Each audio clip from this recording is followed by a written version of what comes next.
ஞானானந்தமயம் தேவம் நிர்மலஸ்படிகாகிருதியும் ஆதாரம் சர்வ வித்யானாமய கிரீவம் பாஸ்மகே. நமஸ்காரம். நேயர்கள் அனைவருக்கும் அஸ்ட்ரோ கேஎஸ் ஐயங்காரின் பணிவான நமஸ்காரங்கள்.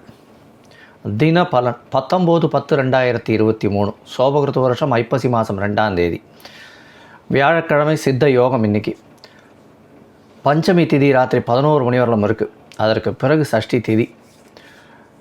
நட்சத்திரம் பார்த்தேன்னா ஜேஷ்டா நட்சத்திரம், கேட்டை நட்சத்திரம் இன்னைக்கு மத்தியானம், அதாவது ராத்திரி ஒரு 8-8:30 மணி வரலும் இருக்குது. கிட்டத்தட்ட 35-40 நாடி வரலும் இருக்குது. 8 மணி 8:30 மணி வரலும் இருக்குது.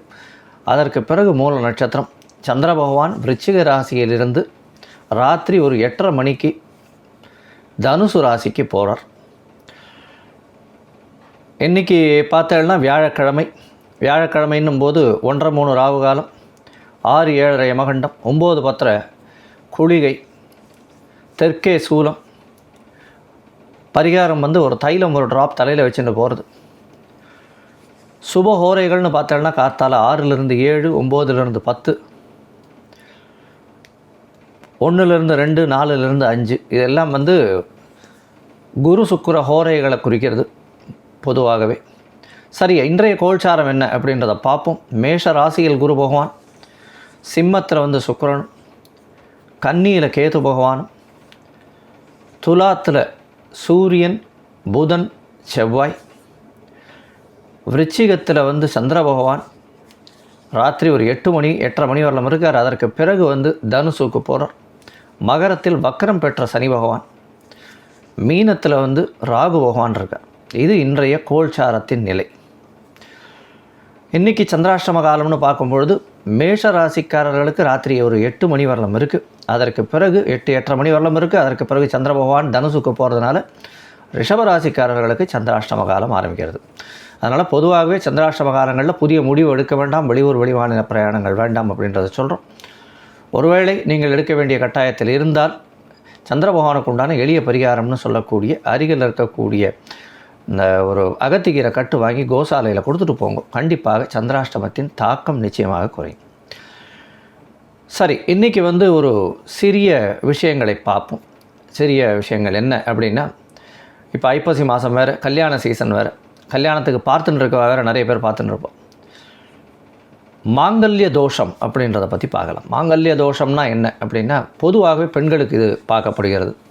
பெண்களுடைய ஜாதகத்தில் 2-8ஆம் இடம் எப்படி இருக்குது அப்படின்றத பார்க்குறோம். 2ஆம் இடம்ன்றது குடும்பஸ்தானம், 8ஆம் இடம்ன்றது ஆயுள் ஸ்தானம். ஆயுள் ஸ்தானம்ன்றது 7ஆம் இடத்திற்கு 2ஆம் இடம். அதாவது 7ஆம் இடம்னா எதிர்பாலினத்தவர், அதற்கு 2ஆம் இடம்ன்றது குடும்பம். அதனால் 7ஆம் இடத்துக்கு 2ஆம் இடம்னு வரும்பொழுது கண்டிப்பாக கணவரின் அதாவது உயிரை பற்றி, கணவரின் ஆயுசை பற்றி சொல்லக்கூடியது அப்படின்னு சொல்கிறார். சரி, இது ஆயுளை மட்டும்தான் குறிக்குமா இந்த 2-8 அப்படின்னா? அதாவது இந்த மாங்கல்யத்தை தோஷத்தை மட்டும்தான் குறிக்குமா அப்படின்னா அப்படி இல்லை. பிரிவுகளை ஏற்படுத்தும். அதனால் ரொம்பவும் இது பண்ண வேண்டாம். பிரிவுகளை ஏற்படுத்தும். பிரிவுகளை ஏற்படுத்தும்னா இந்த காலகட்டத்தில் அந்த தசையோ புக்தியோ, அந்த 2-8னுடைய தசையோ புக்தியோ, 2-8ஆம் இடத்தில் இருக்கக்கூடிய அதிபர்களின் தசையோ புக்தியோ, 2-8ஆம் இடத்தில் இருக்கக்கூடிய கிரகங்களின் தசையோ புக்தியோ வறுமையானால் அது ஒரு தவறான தீய பலன்களை ஏற்படுத்தக்கூடிய வாய்ப்புகள் மிகவும் அதிகம் அப்படின்றத சொல்கிறேன். இதில் என்ன அப்படின்னா, பொதுவாகவே அசுப கிரகங்கள்னு சொல்லக்கூடிய சூரியன், செவ்வாய், ராகு கேது, சனி, அதாவது ராகு கேது சனி முழு அசுபர். அவர்களுக்கு ஒரு மாற்றமே கிடையாது. அவர்கள் எந்த இடத்தில் இருந்தாலும் அந்த இடத்தை கெடுக்கக்கூடிய அளவிற்கு அவர்கள் செய்வார்கள். அதில் மாற்று கருத்தே இல்லை. அதனால தான் அவர்கள் மறைந்த ஸ்தானத்தில் இருந்தால் அதனுடைய கெடுபலன்கள் நம்மளுக்கு உலக இயலுக்கு நன்மையாக இருக்கும் அப்படின்ற ஒரு கருத்தினால தான் அவர்கள்லாம் மறைவு ஸ்தானத்தில் இருக்கணும் அப்படின்றது சொல்கிறது. இருந்தாலும் மறைந்த ஸ்தானத்தில் இருந்தால் அதன் மூலியமாக வரக்கூடிய பிரச்சனைகளையும் அவள் கொடுப்பாள். இதில் என்ன அப்படின்னா, சனி பகவான் 8ஆம் இடத்துல இருந்தால் தோஷம் இல்லைன்னு சொல்கிறாளே சார் அப்படின்னா, சனி பகவான் 8ஆம் இடத்தில் இருந்தால் அந்த ஜாதகருக்கு ஆயுசு கூட இருக்கும். ஏன்னா ஆயுள் காரகன், காரகோபாவனாஸ்தி அப்படின்னு சொல்லக்கூடிய விஷயம் வராது அவருக்கு.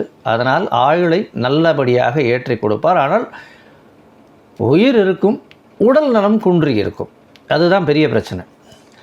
அது மாதிரி அதாவது ஆக்டிவ் லைஃப்ன்றது இருக்காது. பிரச்சனைகளை கொடுத்துட்டு உயிரோடு வச்சுட்டே இருப்பார், உயிரை எடுக்க மாட்டார். அதுதான் வந்து சனி பகவானுடைய பெரிய பிரச்சனையை. எந்த இடத்துல இருந்தாலும் அந்த இடத்த கெடுத்து உங்களை உயிரோடையே வச்சுட்டு இருப்பார். சரி, இந்த 2 8ஆம் இடம் அப்படின்னு சொல்லக்கூடியது வந்து எந்தெந்த ஸ்தானம்னா மாங்கல்ய ஸ்தானம்னு சொல்லக்கூடியது. பெண்களுக்கு திருமணத்திற்கு பார்க்கும்பொழுது இந்த 2 8ஆம் இடத்தை வந்து முக்கியமாக பார்க்கணும். இதில் என்ன ஒரு பெரிய அட்வான்டேஜ்னா, சுபர்கள், அதாவது இயற்கை சுபர்கள்னு சொல்லக்கூடிய சுக்கிரனும் சூரியனும் அதில் பார்வை செலுத்தி விட்டாலோ பார்த்து விட்டாலோ மிகவும் நல்லது. ஆனால் சுக்கிரன் 2ஆம் இடத்தில் இருந்து 8ஆம் இடத்தை பார்க்கறது நல்லது. ஆனால் 8ஆம் இடத்தில் சுக்கிர பகவான் போய் மறையிறது அந்த அளவு நல்லதில்லை. அவர்களுக்கு என்ன ஆகும்னா 8ஆம் இடத்தில், ஏன்னா சுக்கிரனுக்கு ஒரே ஒரு பார்வை 7ஆம் பார்வை மட்டும்தான் இருக்கும். அதனால் வந்து சுக்கிரனை பொறுத்தவரையிலும் வந்து 8ஆம் இடத்தில் இருந்தால் அது வந்து மறைந்து போகக்கூடியதாக இருக்கும். அதனால் வந்து முடிஞ்சவரையிலும் என்ன ஆகும் அப்படின்னா, கணவன் மனைவிக்குள்ளே பிரிவு இருக்கும். பிரிவு வந்து நாட்டை விட்டு அவர் வெளியில் போயிருப்பார். அந்த மாதிரியான விஷயங்கள் தான் இருக்கும். ஒரு பெரிய லாங் கேப் இருக்கக்கூடிய வாய்ப்புகள் உண்டு. அதாவது ஒரு 5 வருஷம் 10 வருஷம் வந்து இந்த மனைவியை விட்டு பிரிந்து அவர் வந்து இருப்பார். அந்த மாதிரியான விஷயங்கள் இருக்கும். அதாவது பொருளை ஈட்டி கொடுப்பார் வெளியில் இருக்கிறதுனால. இந்த மாதிரியான விஷயங்களை பண்ணுவார். அதனால் வந்து மாங்கல்ய ஸ்தானத்தை வந்து சுவர்கள் பார்க்கும் பொழுது இல்லை சுவர்களோடு சேர்ந்து இருந்தால் நல்ல ஒரு ஏற்றம் கிடைக்கும். அதனால் வந்து அதில் கவலைப்பட வேண்டாம். சரி, இல்லைன்னா என்ன எளிய பரிகாரம் பண்ணலாம், அதுக்கு என்ன மாதிரியான விஷயங்கள் பண்ணலாம்? பொதுவாக அந்த ஜாதகருக்கு அந்த எந்த கிரகங்கள், அதாவது அசுப கிரகங்கள் நிற்கிறதோ அதனுடைய தசா புக்தி இந்த மாதிரியான விஷயங்கள் வந்ததே, ஆனால் அந்த தசை அந்த லக்னத்திற்கு ஏற்றமா இல்லையா அப்படின்றத பார்த்துட்டு அந்தந்த கிரகத்துக்கு உண்டான எளிய பரிகாரங்கள் என்னென்ன அப்படின்றத வந்து பார்த்து அதை பண்ணோமேயானால் கண்டிப்பாக மிகப்பெரிய பிரச்சனையிலிருந்து கண்டிப்பாக காப்பாற்ற முடியும். அதாவது பெரிய பிரச்சனைன்னா என்ன அப்படின்னா, அந்த மாங்கல்ய பலம் ரொம்ப குன்றி போகாமல் ஓரளவுக்கு மேனேஜ் பண்ணுற அளவுக்கு, இவர்கள் பிரிந்து இருந்தால் நல்லபடியாக இருப்பார்கள், இவர் வெளியூரில் வேலை பார்த்துக்கட்டும், இல்லை இவர் வந்து பிரிஞ்சு இருக்கட்டும், இந்த காலகட்டம் வரலும் அவர் பிரிஞ்சு இருந்தாரே ஆனால் நல்லது, அந்த மாதிரியான விஷயங்கள் நம்ம வந்து எடுத்து சொல்லக்கூடும். இது வந்து மாங்கல்ய பலத்தை ஓரளவு கூட்டக்கூடிய ஒரு விஷயமாக இருக்கும். அவருக்கும் வந்து அந்த காலகட்டத்தில் தசாபுக்தி நல்லபடியாக இருக்கணும். அவர்களுக்கும் உடல்நிலையில் நல்லபடியாக ஏற்றம் இருந்ததே ஆனால், அதாவது வரக்கூடிய கணவனுக்கும் அந்த மாதிரியான விஷயங்கள் இருந்ததே ஆனால் கண்டிப்பாக ஒரு ஏற்றம் கிடைக்கும். அது வந்து ஒரு பெரிய செட்பேக்கை ஃபேமிலியில் ஏற்படுத்தாது. சரி, இன்றைக்கி வந்து மேஷம் முதல் மீனம் வரை 19/10/2023 எப்படி இருக்குது அப்படின்றத பார்ப்போம். அதற்கு முன்னாடி என்னுடைய மொபைல் நம்பர் ஸ்க்ராலிங்கில் போயின்னு இருக்கோம். உங்களுக்கு அஸ்ட்ராலஜிக்கல் கன்சல்ட் தேவைப்பட்டதே ஆனால் எனக்கு ஃபோன் பண்ணுங்க. உங்களுக்கு வந்து அப்பாயின்மெண்ட் தரேன். என்னுடைய சார்ஜஸ் என்னன்றதையும் சொல்கிறேன். உங்களுடைய time, date of birth, place of birth அதெல்லாம் போட்டேன்னா டைம் கரெக்ஷன்ஸ் பார்த்துட்டு உங்களுக்கு உண்டானதை சார்ட்டை போட்டுட்டு அதற்கு பிறகு உங்களோட வந்து டிஸ்கஷனுக்கு டைம் செட் பண்ணுவோம்.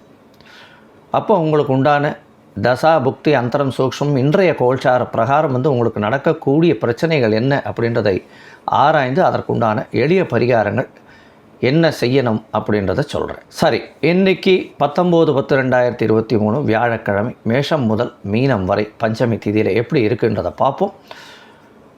மேஷ ராசிக்காரர்கள் அஸ்வினி பரணி கிருத்திகை இந்த 3 நட்சத்திரம் 9 பாதங்களை கொண்ட ராசி. ராசியின் அதிபதினு சொல்லக்கூடியவர் செவ்வாய் பகவான். ராசிக்கு சப்தமத்தில் இருக்கார். இன்றைக்கி வந்து சந்திராஷ்டம காலம் ராத்திரி 8-8:30 மணி வரலும் இருக்குது. யாருக்கும் ஜாமீன் கையெழுத்து போடாதீங்க. தேவையில்லாமல் வந்து மொபைலில் வந்து புதுசாக வந்து ஏதோ ஓடிபி வருதுன்னு யாருக்காவது ஷேர் பண்ணிடாதீங்க. புதுசாக மொபைலில் வந்து லோன் கொடுக்குறாளேன்னு வாங்கிடாதீங்க. இதெல்லாம் வந்து நல்லதில்லை. பிரச்சனைகளை நீங்களே இன்வைட் பண்ணாமல் கொஞ்சம் பொறுமையாக இருக்கிறது ரொம்பவும் நல்லது. திருமணத்திற்கு பார்த்து கொண்டிருந்தால் திருமணம் கைகூடக்கூடிய காலகட்டமாக இருக்கும். பரிவர்த்தனை யோகம் இருக்கிறதுனால நல்ல ஒரு ஏற்றம் கிடைக்கக்கூடிய நாளாக இந்த நாள் இருக்குது. நீங்கள் வணங்க வேண்டிய தெய்வம் அருகில் இருக்கக்கூடிய குருவாயூரப்பன் கோவிலுக்கு போயிட்டு வாங்க. சந்தன நிறம் கையில் வச்சுக்கோங்க. ரிஷபராசி, கிருத்திகை, ரோகிணி, மிருக சீரிஷம் இந்த 3 நட்சத்திரம் 9 பாதங்களை கொண்ட ராசி. ராசியின் அதிபதி அப்படின்னு சொல்லக்கூடியவர் வந்து சுக்கிர பகவான். ராசிக்கு 4ஆம் இடத்துல இருக்கார். திக்பலம் பெற்றிருக்கார். 4ஆம் இடத்தில் இருக்கக்கூடிய சுக்கிர பகவான் திக்பலம் பெற்றிருக்கிறதுனால ஆட்சி பெற்றதற்கு இன்றைக்கி உங்களுடைய ராசிக்கு 7ஆம் இடத்துல ராத்திரி 8:30 மணி வரலும் இருக்கக்கூடிய சந்திர பகவான் முயற்சிகள் அனைத்திலும் வெற்றி கொடுப்பார். புதிய வேலை கிடைக்கக்கூடிய வாய்ப்பு உண்டு. வெளியூர் வெளிமாநில பிரயாணங்கள் மிகவும் அதிகமாக இருக்கும். வெளிநாட்டிற்கு போயிட்டு வரக்கூடிய வாய்ப்புகள் நிச்சயமாக உண்டு. ராத்திரி ஒரு 8:30 மணிக்கு மேலே சந்திராஷ்டம காலம் வருது. பொறுமையாக இருக்கிறது ரொம்பவும் நல்லது. தொழிலில் பெரிய ஏற்றம் கிடைக்கக்கூடிய நாளாக இந்த நாள் இருக்குது. நீங்கள் வணங்க வேண்டிய தெய்வம் அருகில் இருக்கக்கூடிய லக்ஷ்மி நரசிம்ம பெருமாளை போய் வணங்கிட்டு வாங்கோ. அவருக்கு ஒரு துளசி மாலை போட்டு வாங்கோ. கையில் ஒரு வெள்ளை கலர் வச்சுக்கோங்க. மிதுன ராசி, மிருகசீரிஷம், திருவாதிரை, புனர்பூசம் இந்த 3 நட்சத்திரம் 9 பாதங்களை கொண்ட ராசி. ராசியின் அதிபதினு சொல்லக்கூடியவர் புத பகவான். ராசிக்கு 5ஆம் இடத்துல இருக்கிற குழந்தை பிராப்தி ஏற்படக்கூடிய காலகட்டமாக இருக்குது. இன்றைக்கி உங்களுடைய ராசிக்கு 5ஆம் இடத்துல 6ஆம் இடத்துலையும் 7ஆம் இடத்துலையும் இருக்கக்கூடிய சந்திர பகவான் பெரிய ஏற்றத்தை கொடுக்க போகிறார். 6ஆம் இடத்துல ராத்திரி 8:30 மணி வரலாம் இருக்க புதிய வேலை கிடைக்கக்கூடிய வாய்ப்புகள் உண்டு. உங்களுக்கு புதிய பதவி புகழ் அந்தஸ்து கௌரவம் வரக்கூடிய வாய்ப்புகள் நிச்சயமாக உண்டு. நீங்கள் வணங்க வேண்டிய தெய்வம் அருகில் இருக்கக்கூடிய செட்டி புண்ணியம் போய் ஹைகிரீவர் சேவிச்சுட்டு வாங்க. படிக்கக்கூடிய குழந்தைகளுக்கெல்லாம் நல்ல ஒரு ஏற்றம் கிடைக்கும். கையில் ஒரு மஞ்சள் கலர் வச்சுக்கோங்க. கடகராசி, புனர்பூசம், பூசம், ஆயில்யம் இந்த 3 நட்சத்திரம் 9 பாதங்களை கொண்ட ராசி. ராசியின் அதிபதினு சொல்லக்கூடியவர் சந்திர பகவான். சந்திர பகவான் ராசியின் அதிபதியாக இருக்கார். சந்திர பகவான் இன்றைக்கி உங்களுடைய ராசிக்கு 5ஆம் இடத்தில் ராத்திரி 8:30 மணி வரலும் இருக்கிறது பெரிய விசேஷம். ஏன்னா அதுக்கு பிறகு 6ஆம் இடத்துக்கு போகிறார் 8:30 மணிக்கு மேலே. இன்றைக்கி ராத்திரி 8:30 மணிக்கு மேலே பார்த்தோன்னா புதிய வேலை கிடைக்கக்கூடிய வாய்ப்பு உண்டு. வெளிநாடு வெளியூர் சம்பந்தமாக புதிய வேலை கிடைக்கும். ஏற்றமான புதிய ஒரு விஷயம் வரும். வீடு மனை வாங்கக்கூடிய வாய்ப்பு உண்டு. குடும்பத்தில் நல்ல சுப நிகழ்ச்சிகள் நடக்கும். இன்றைக்கி வீடு மனைக்கு அட்வான்ஸ் கொடுத்துட்டு வருவீங்க. நீங்கள் வணங்க வேண்டிய தெய்வம் அருகில் இருக்கக்கூடிய கபாலீஸ்வரர் கோயில் போயிட்டு வாங்கோ. கையில் வெள்ளை கலர் வச்சுக்கோங்க. சிம்ம ராசி, மகம்பூரம், உத்திரம் இந்த 3 நட்சத்திரம் 9 பாதங்களை கொண்ட ராசி. ராசியின் அதிபதினு சொல்லக்கூடியவர் சூரிய பகவான். ராசிக்கு 3ஆம் இடத்துல இருக்கார். ராசிக்கு 3ஆம் அதிபதி உங்கள் ராசியில் இருக்கிறது பரிவர்த்தனை யோகத்தை கொடுக்கிறது. குரு பகவானால் பார்க்கப்படுறது நல்ல யோகம். உடல்நிலையில் நல்ல ஏற்றம் இருக்கும். இந்த மாதம் மொத்தம் பார்த்தோம்னா உங்களுக்கு நல்ல ஒரு ஏற்றம் இருக்கக்கூடிய நாளாக இருக்குது. இந்த மாதமுமே அப்படியே இருக்கும். அதாவது சுக்கிர பகவான் உங்களுடைய ராசியில் இருக்கிறவர்களும் பரிவர்த்தனை யோகம் இருக்கிறதுனால நல்ல ஒரு ஏற்றம் கிடைக்கக்கூடியதாக இருக்கும். 3ஆம் இடம் வலுப்பெற்று போகிறது. ஏன்னா 2ஆம் அதிபதியும் அங்கே இருக்கார், 4ஆம் அதிபதியும் அங்கே இருக்கார். 2, 3, 4 அதிபதிகள் சேர்ந்து இருக்கிறது பெரிய விசேஷம். பணவரவு அபரிமிதமாக இருக்கும். படிப்பில் நல்ல ஒரு கான்சன்ட்ரேஷன் இருக்கும். எதை எடுத்தாலும் முயற்சி செய்தாலும் வெற்றி பெறக்கூடிய வாய்ப்புகள் உண்டு. உங்களுக்கு எதிரிகள் அற்ற நிலை இருக்கும். வெளிநாட்டிலிருந்து நல்ல ஒரு விசேஷமான செய்தி வரக்கூடிய வாய்ப்புகள் உண்டு. மறைந்திருந்த பொருட்கள் வரக்கூடிய வாய்ப்புகள் நிச்சயமாக உண்டு. நீங்கள் வழிபட வேண்டிய தெய்வம் அருகில் இருக்கக்கூடிய ஆஞ்சநேயரை போய் வழிபட்டு வாங்க. நாமக்கல்ல பெரிய ஏற்றமும் மாற்றமும் கிடைக்கும். பச்சை கலர் கையில் வச்சுக்கோங்க. கன்னிராசி, உத்தரம், ஹஸ்தம், சித்திரை இந்த 3 நட்சத்திரம் 9 பாதங்களை கொண்ட ராசி. ராசியின் அதிபதினு சொல்லக்கூடியவர் புத பகவான் ராசிக்கு 2ஆம் இடத்துல இருக்கார். 12-2 சுபத்துவம் அடையிறது. பண வரவு அபரிமிதமாக இருக்கும். எதை தொட்டாலும் பணம் நிச்சயமாக வரும். கவலைப்படவே தேவையில்லை. 2ஆம் இடம் வலுப்பெற்று போயிருக்கு. பேச்சில் நல்ல நல்லம் இருக்கும். நீங்கள் பேசுகிறத எல்லாரும் நிச்சயமாக கேட்பாங்க. கேட்டு அதன்படி நடக்கக்கூடிய வாய்ப்புகள் உண்டு. உங்களுக்கு புதிய பதவி புகழ் அந்தஸ்து கௌரவம் வரக்கூடிய வாய்ப்புகள் உண்டு. இன்றைக்கி சந்திர பகவான் உங்களுடைய ராசிக்கு 3ஆம் இடத்துல இருக்கிறதுனால புதிய முயற்சிகள் அனைத்தும் வெற்றி பெறும். ராத்திரி 3ஆம் இடத்துலேருந்து 4ஆம் இடத்துக்கு போகிற சந்திர பகவான் படிக்கக்கூடிய குழந்தைகளுக்கு நல்ல ஒரு ஏற்றம் கிடைக்கக்கூடிய நாளாக இந்த நாள் இருக்குது. கன்னியா ராசிக்காரர்கள் அருகில் இருக்கக்கூடிய ஐயப்பன் கோயிலுக்கு போயிட்டு வாங்க. கையில் ஒரு ஆரஞ்சு கலர் வச்சுக்கோங்க. துலா ராசி, சித்திரை, சுவாதி, விசாகம் இந்த 3 நட்சத்திரம் 9 பாதங்களை கொண்ட ராசி. ராசியின் அதிபதி அப்படின்னு சொல்லக்கூடியவர் சுக்கிர பகவான். சுக்கிர பகவான் ராசிக்கு 11ஆம் இடத்துல இருக்கிறது பெரிய விசேஷம். 11ஆம் இடத்துல இருக்கக்கூடிய சுக்கிர பகவான் பரிவர்த்தனை யோகத்தில் இருக்கார். ராசிக்கு 11ஆம் அதிபதி ராசியிலையும் ராசியின் அதிபதி 11ஆம் இடத்துலையும் இருக்கார். பெரிய ஏற்றம். நீங்கள் நினைத்தது அனைத்தும் வெற்றிகரமாக முடியும். ஒரு குரு வேறு பார்க்குறார். எதை நினச்சிங்களோ துளாராசிக்காரர்களுக்கெல்லாம் வெற்றி. கிட்டத்தட்ட ஒரு 4-5 வருஷமாக ரொம்ப கஷ்டப்பட்டுருக்கீங்க. இனிமேல் நீங்கள் நினைக்கிற காரியம் எல்லாம் கொஞ்சமாக அப்போர்டில் போயிட்டே இருக்கும். கவலைப்படவே வேண்டாம். நீங்கள் வணங்க வேண்டிய தெய்வம் அருகில் இருக்கக்கூடிய பெருமாள் தாயார் லக்ஷ்மி, அதாவது பெருமாள் தாயார் வெங்கடேச பெருமாள் தாயாரை சேவிச்சுட்டு வாங்க. அவளுக்கு ஒரு நெய் தீபம் போட்டு வாங்க. குங்கும அர்ச்சனை பண்ணுங்க. கையில் சிவப்பு கலர் வச்சுக்கோங்க. விருச்சிக ராசி, விசாகம், அனுஷம், கேட்ட இந்த 3 நட்சத்திரம் 9 பாதங்களை கொண்ட ராசி. ராசியின் அதிபதினு சொல்லக்கூடியவர் செவ்வாய் பகவான் ராசிக்கு 12ஆம் இடத்துல இருந்து சுபத்துவம் அடைகிறார். பெரிய ஏற்றம். உங்கள் சொந்த ஊருக்கு போயிட்டு வருவீங்க. புதுசாக வீடு மனை வாங்கக்கூடிய வாய்ப்பு உண்டு. வீடு விற்கிறது பார்த்துட்டு இருந்தீங்கன்னா இப்போ விற்கக்கூடிய வாய்ப்புகள் நிச்சயமாக இருக்கும். லோனுக்கு பார்த்துட்டு இருக்கீங்க வீட்டை வச்சு அப்படின்னா கண்டிப்பாக லோன் கிடைக்கும். தொழிலில் பெரிய அபிவிருத்தி இருக்கக்கூடிய காலகட்டம் உங்களுக்கு. பார்த்தீங்களா ஏனால் ராசியிலேயே 9ஆம் அதிபதி இருக்கிறது பெரிய விசேஷம். திடீர் பணம் வரும். எதை தொட்டாலும் பணமாக இருக்கும். மேல்நாட்டு படிப்புக்கு செல்லக்கூடிய வாய்ப்புகள் நிச்சயமாக உண்டு. நீங்கள் வணங்க வேண்டிய தெய்வம் அருகில் இருக்கக்கூடிய முப்பாத்தம்மன் கோயில் மாம்பலத்தில் போயிட்டு வாங்க. நல்ல ஒரு ஏற்றம் கிடைக்கும். கையில் ஒரு மஞ்சள் கலர் வச்சுக்கோங்க.